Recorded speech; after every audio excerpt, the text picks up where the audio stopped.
Hello, professional fantasy football league players. Welcome to the Stardom Cinema Show for Week 10. I am your host, Josh Martin.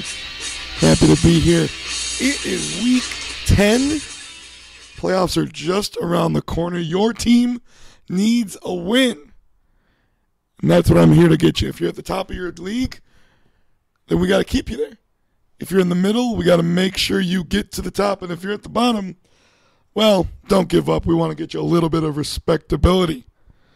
Yeah, it's a word. I looked it up before the show. This is when it all comes down to the nitty-gritty. You guys are professional fantasy football players now. You want to win your tier. You want to get that big money and move up into the next tier for next year.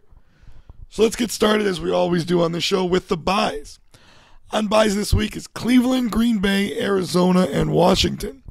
So if you have guys on your team like Trent Richardson, Josh Gordon, Brandon Whedon, Aaron Rodgers, Jordy Nelson, Randall Cobb, James Jones, Alex Green, James Starks, John Skelton for some reason, Larry Fitzgerald, Beanie Wells, Lerod Stevens-Howling, Robert Griffin III, Josh Morgan, Santana Moss, or Alfred Morris, they should all be out of your lineup.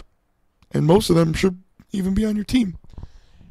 4 teams on a bye this week, but not losing a lot other than the quarterback position, guys like Rodgers and Robert Griffin III. So why don't we start there? Remember, you can see my rankings at thepffl.com. Just click on the Players tab and go down to Player Rankings so you can follow along as you listen to the show. Plus, if there's anyone I didn't mention who you have questions about, you can look at the rankings. If someone is ranked above someone else, that means I like to start them over that player. And, of course, follow me on Twitter at JoshMartin33. I will be on Twitter and Facebook all weekend long answering your Stardom Cinema questions up until game time at 1 o'clock on Sunday. Trust me, I have no life. I sleep, eat, and breathe fantasy football, which isn't as sad as I thought it would sound. I'm actually pretty excited about it. Anyway, let's start at the quarterback position. Guys who I think you should start this week, Josh Freeman. I have him ranked 7th out of 25 quarterbacks playing the San Diego Chargers. Look, the book is out on Doug Martin. He is a top fantasy running back. I have him at number 3 in my rankings this week, and the Chargers know about him. I think they're going to stack the box, try and stop Doug Martin, and make Josh Freeman beat him. And guess what? I think Freeman can. The Chargers don't have very good cornerbacks. They don't have very good linebackers. I think Freeman's going to be able to throw on this team. And I like him this week in fantasy football. Next guy, at number 11, is Joe Flacco of the Baltimore Ravens. Now look, I've been all out on Flacco all year long. Well, a few weeks ago, before the bye week, I told you that I think Flacco is now a matchup-based quarterback. If he has a good matchup, I think he should start. If he has a bad matchup, put him on your bench. This week against the Raiders is a good matchup. So I think you can feel safe starting Joe Flacco. Staying in that same game is Carson Palmer, who I have right behind Flacco at 12th in my rankings. Baltimore defense is not what it used to be. Even with Ray Lewis before the injury, it wasn't what it used to be. But without Ladarius Webb, it is very bad. And I think Palmer's going to be able to throw on them and have a very good day. Last of the quarterback position for guys I think you should start, Miami Dolphin rookie quarterback Ryan Tannehill. If you've listened to this show all year long, you know the theme. Matchup, matchup, matchup. Tannehill going up against the worst defense in the league in the Tennessee Titans. So if you had Rodgers or Robert Griffin and your backup was Tannehill, you're fine. Start Tannehill. Guys who you need to be on your bench at quarterback this week, Tony Romo going up against that tough Philly defense. Michael Vick, not because of his matchup against Dallas, who I don't think is that good of a defense anymore, but just because of Vick's struggles. No quarterback has had more turnovers, 18, in the red zone since week 16 of last year.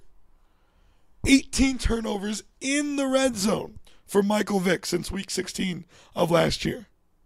That's where you make your money in fantasy, and he's not making any for you. Next 2 guys, also 2 guys from the same game, Matt Schaub and Jay Cutler. That Houston-Chicago game is going to be all about the defenses. Both offenses are going to struggle.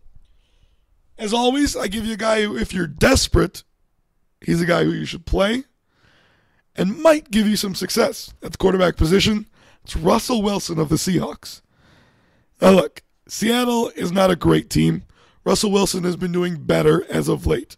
But they're at home against a suspect Jets pass defense. He is a guy who should be in your lineup if you're desperate. If you had a guy who's on a bye week and you weren't able to find anyone else, I think you can feel okay with Russell Wilson over guys like Matt Hasselbeck or Ryan Fitzpatrick or Christian Ponder even. I would go Russell Wilson. Moving on to running backs, guys who I believe should be in your lineup. Let's start in the New England Buffalo game with Stephen Ridley. Now look, that's an obvious start, but the reason I bring him up is because I have him ranked 5th in my rankings, going up against that Buffalo defense, which has not been good against running backs at all in fantasy. Buffalo in the top 5 of fantasy points given up against running backs. And number 8 in my rankings is Willis McGahee going up against Carolina. The Panthers' defense, other than Luke Kuechly, the rookie, who is 3rd in the league in tackles, does not know how to tackle. They haven't tackled anyone. McGahee can run through them and around them, and he will. Also in the top 10 of my rankings this week is Reggie Bush. Again, matchup going up against the Titans. It's a good start. In Minnesota, Detroit running back Mikel LeSure. Now look, last week I told you, Joique Bell is a sneaky play because I didn't think LeSure was 100% healthy. Well, whether he was or wasn't, he had a pretty good game with 3 touchdowns. Minnesota's defense was a sneaky good defense in the beginning of the year and towards the middle. They've been bad lately. The Lions are going to be able to establish the run, and the Lions are not as bad at running the ball as they used to be. They average 4.5 yards per carry, and LeSure's going to get the bulk of those and have a pretty good day. Last guy who I think you should start this week is Marcel Reese of the Oakland Raiders going up against that semi-bad Baltimore Ravens run defense. Look, if you listen to the Waiver Wire show from Wednesday, I told you that Mike Goodson was a good pickup. Well, then the news came out that it looks like Goodson's going to miss this game along with Darren McFadden. Marcel Reese is the next guy up. He's not a great running back, but he does catch balls out of the backfield very well and can get end zone targets in the red zone. So he could get a touchdown. I think you could be safe putting him in your lineup. Guys who you would not be safe putting in your lineup, starting in San Diego with Ryan Matthews. Tampa Bay's run defense is very underrated, and they are going to be able to stop Ryan Matthews, unfortunately. Next guy is Chris Johnson, coming off a couple of good weeks, a couple of great weeks, going up against a tough defense in Miami. Miami's pass defense, not great, but their run defense is. Chris Johnson should be on your bench. Last guy who I think you should bench, Steven Jackson. Plain and simple, going up against San Francisco. If you have a running back playing the 49ers, he needs to be on your bench. If you're desperate at the running back position, I have 3 guys for you. All of them are backups who are not going to get the bulk of the carries, but guys who could get production because of their matchup. Jacquizz Rodgers going up against the Saints, horrible defense. Chris Ivory going up against the Falcons, pretty good defense, but Ivory seems to have stepped into the role of Darren Sproles. I have him ranked at 30th. And Tywan Jones of the Oakland Raiders. If Marcel Reese proves to be ineffective, which I don't think he will, but even if he doesn't, they like to share the load in Oakland. Tywan Jones is a nice change of pace to Marcel Reese. He's quicker. I have him at 33 in my rankings. Let's go to wide receiver, where this week there are a lot of big-name guys falling in the rankings. First 4 guys I have to start for you are guys who have moved up into the top 20 who haven't really been there all year.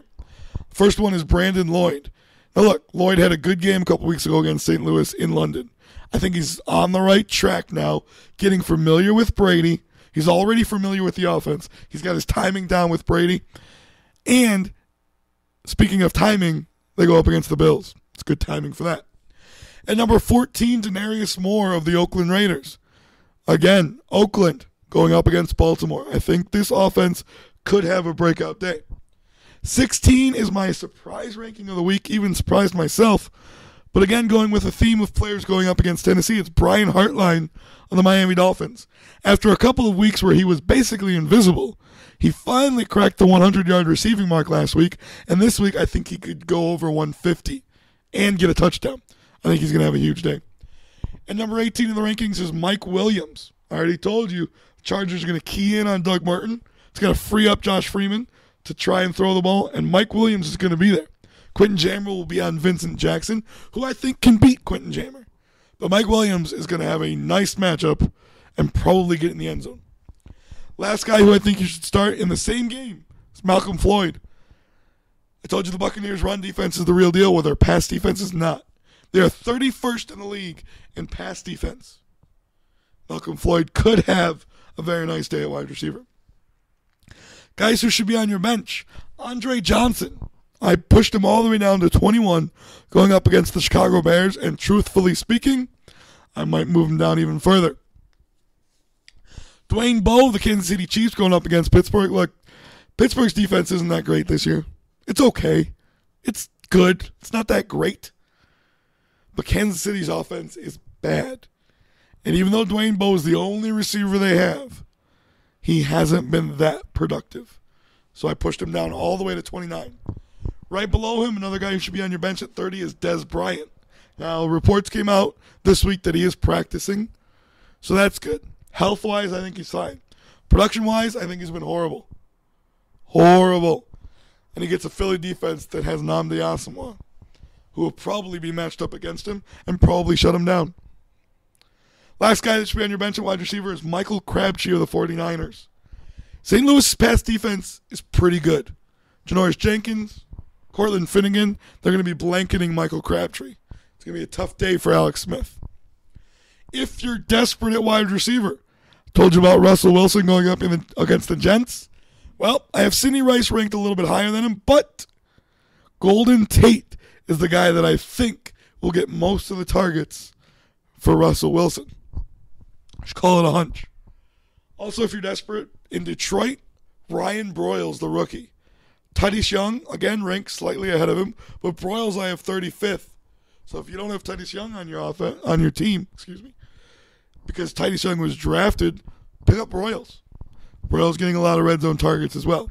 And last, once again, going up against Tennessee Titans, Devon Bess of the Miami Dolphins. Now look, I like Bess a lot more in a PPR format, which PFFL is not. But I do think Bess has a shot to get some catches, shot to get some yards, and could get you 6 to 7 points. And hey, if you're desperate and you're looking at Devon Bess, who I have ranked 40th, 6 or 7 points wouldn't be that bad. All right, let's quickly move to the tight end position. Guys who you should start this week, Jason Witten. Told you about Philly's defense. You know they're good. I think they're great. Unfortunately, they're not very good against the tight end. Look for Witten to have some catches because of what the cornerbacks are going to be able to do against Miles Austin and Dez Bryant. Staying in Oakland, where we've been all day, Brandon Myers going up against Baltimore. Myers getting a lot of red zone targets from Carson Palmer. Jermaine Gresham of Cincinnati, the Giants, put a lot of pressure on the quarterback. Well, I don't think they're going to get to Andy Dalton very much. I think Gresham's going to take advantage of an open field in the middle as the Giant safeties try and step back and cover A.J. Green on the deep ball. Guys who should bench this week, Jared Cook of the Tennessee Titans going up against that Miami defense. Pass defense isn't very good, but their run defense is, and I think the Titans might keep Jared Cook to block a little bit more of this game than they normally would. And last, but, well, he is least, Dustin Keller, who I have ranked 18th amongst tight ends, going to Seattle. That Jets offense is going to struggle. I didn't rank Mark Sanchez or Sean Green or any Jets receivers. Now, I ranked Dustin Keller because I think if they do get down to the red zone, that's who Sanchez will throw to. But I don't think they get down to the red zone. So keep him on your bench. That's the Stardom Sit 'em show for week 10. As always, listen to all the great radio network content we have here at PFFL. Today is PFFL Live. And tomorrow, on Saturday, is PFFL Live Breaking News. I'm your host, Josh Martin. Keep smiling. Keep listening. And always look both ways.